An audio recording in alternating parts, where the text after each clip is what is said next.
everyone. My name is Nikhil, Mandalaparthy, so yeah, it's a handful.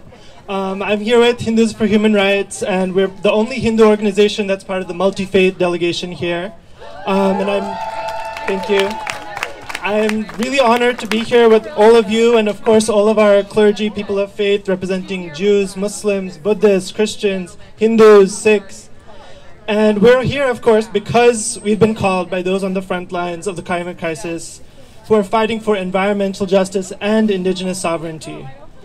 All of our faith traditions, and let's be honest, common sense tells us that polluting the planet and our communities is wrong. As Hindus, we believe it's our dharma, our religious duty, to stand up to injustice. And the fossil fuel industry is one of the biggest causes of injustice in our world today.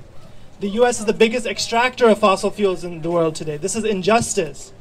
And right now, we're in the middle of one of the most important Hindu festivals called Navratri. It's 9 nights in which we honor and celebrate the goddess in all of her forms, manifestations. One of the most important forms of the goddess we know is Bhudevi, Prithvi Ma, Mother Earth. We are called to treat our Mother Earth with the utmost respect. There's a Hindu prayer that ends with Pada Sparsham Chamaswami, which means literally asking Mother Earth's forgiveness for just stepping on her every day.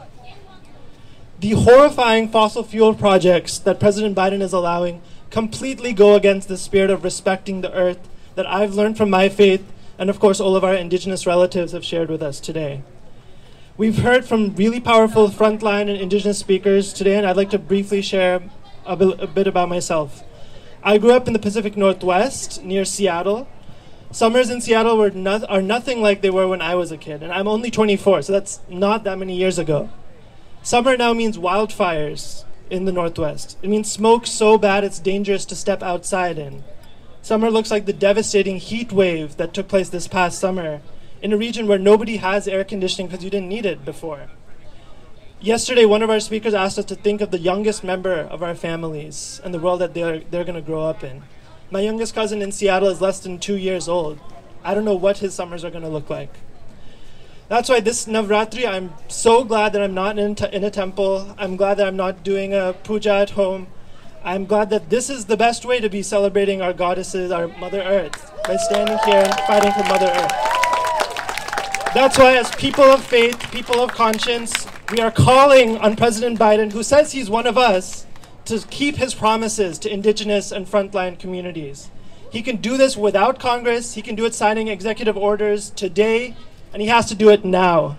So thank you to all of our indigenous and frontline warriors, the indigenous women and girls and grandmothers who are here on Navratri, and we are honoring our goddesses. You're here fighting right beside us. We are so glad you all came to DC, and happy Navratri.